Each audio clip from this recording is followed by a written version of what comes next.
Türkmenistanda global pandemiýanyň fonunda hereket çäklendirmeleri saklanyp galýan mahaly Daşowzyň aeroportunda her gün biletli ýolagçylaryň onlarçasy uçara münüp bilmeýär. Adatlyk radiosynyň bu barada habar berýän yerli habarçysy munyň sebäplerini uçar biletleriniň göz öňünde tutulandan has köp adama satylmagy bilen baglanşyklydygyny aýdýar. Adatça her welaýatdan Aşgabatda ýa-da beýleki sebitlere günde 2 uçar reýsi bar. Bu uçar reýsleriniň her birinde bolmolsundan 16-18 bilet artykmaç satylýar. Şol sebäpli bilet satyn alan ýolagçylar aeroporta ir gelmäge we uçara münmäge synanşýarlar. Ýöne artykmaç satylan biletler sebäpli her reýsde 20 golaý ýolagçy uçara goýberilmeýär diýip Gidlilik şertinde söhbetdeş olan habarçı 15 sentýabrda gurrun berdi. Onun sözüne görä uçar biletleriniň resmi bahasy 250-300 manat aralygynda bolsa-da, olary araçlar arkaly diňe 1000 manatdan satyn alyp bolýar.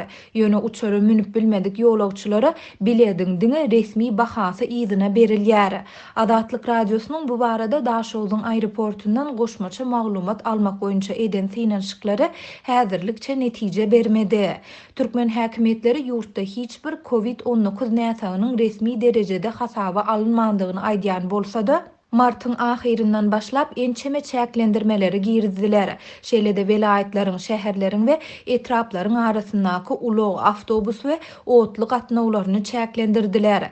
Türkmen Demir ýollary agentliginiň resmi web saýtynda ýolagçy otly gatnawlarynyň oktyabr aýynyň 1-ne çenli durdulandygy habar berilýär. Mundan ozal bu gatnawlaryň ilki 15 awgustda soňra-da 1 sentýabra çenli durdulandygy ma'lum edilipdi. Şol bir wagtda adatlyň habarçysy ýagdaýdan habarly resmi işgärlere salgylanyp, otly gatnawlarynyň 1 oktýabrda hem dikeldilmejekdigini aýdýar. Häzirki wagtda demir ýol işgärleriniň käbiri az aýlyk alýar galan köp bölegi tölegsiz dinjalşa goýberildi. Welaýatlaryň arasynda otly awtobus we taksi gatnawlary ýoklugy sebäpli hemmeler uçarda sapar etmäge synanşýar. Üstesine de biletler 4-5 esse gymmatdan satylýar. Bu käbir adamlar üçin ören düşüwüntli biznesa öwrüldi diýip anonimlik şertinde söhbetdeş olan resmi işgär habarçymyza gurrun berdi. Bu aralykda Türkmen hökümetine ýakyn Orientama neşri Türkmenistanda adyk we gündelik sarp ediş haritlaryny satýan dukanlardan başga söwda desgalarynyň işine girdilen wagtlaryň çäklendirmeleriň şu ýylyň 15 oktýabryna çenli uzaldylandygyny habar berýär. Köpçülikleýin naharlanylýan yerleriň, banket zallaryň, restoranlaryň, kafelaryň, naharhanalaryň we şoňa meňdeşleriň işine wagtlaryň çäklendirmeler 15 oktýabra çenli uzaldyldy.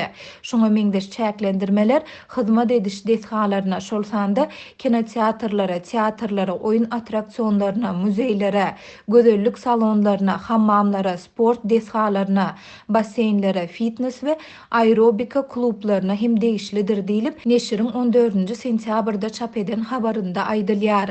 Şol bir wagtyň özünde habarda sosial hyzmatlar pudagynda saç kesmegiň we tikin atelýeleriniň ähmiýetiniň göz öňünde tutulup, ozal bu desgalara berilen iş ruhsatynyň 1 oktýabra çenli uzaldylandygy hem bellenilýär. Saç kesýänler we tikinçilik atelýeleri häzirki sanitariýa we arasaçylyk düzgünlerini berjaý edip, ýerden saat 9:00-dan akşam saat 8:00-a çenli işläp bilerler diýip neşir ýazýar. Türkmenistanda resmiler ýa-da döwlet media serişdeleri ýurtda koronavirus bilen bagly girdilen çäklendirmeler, munyň ilata ýetirýän täsirleri şeýlede ketelçiligiň ýaýramagy we onuň gerimi barada maglumat bermeýärler. Adatlyň habarçylary karantin çäklendirmeleri sebäpli işsiz galan ýa-da tölegsiz zähmet dinjalşyna iýerilen adamlara köp duş gelse bolýandygyny habar berip gelýärler. Olar bu ýagdaýyň ýurtda dowam edýän ykdysady kynçylyklar bilen bagly güdöran eklenji öň hem ýeňil bolmadyk maşgallalaryň ýagdaýyny hassa agyrlaşdyrandygyny aýdýarlar.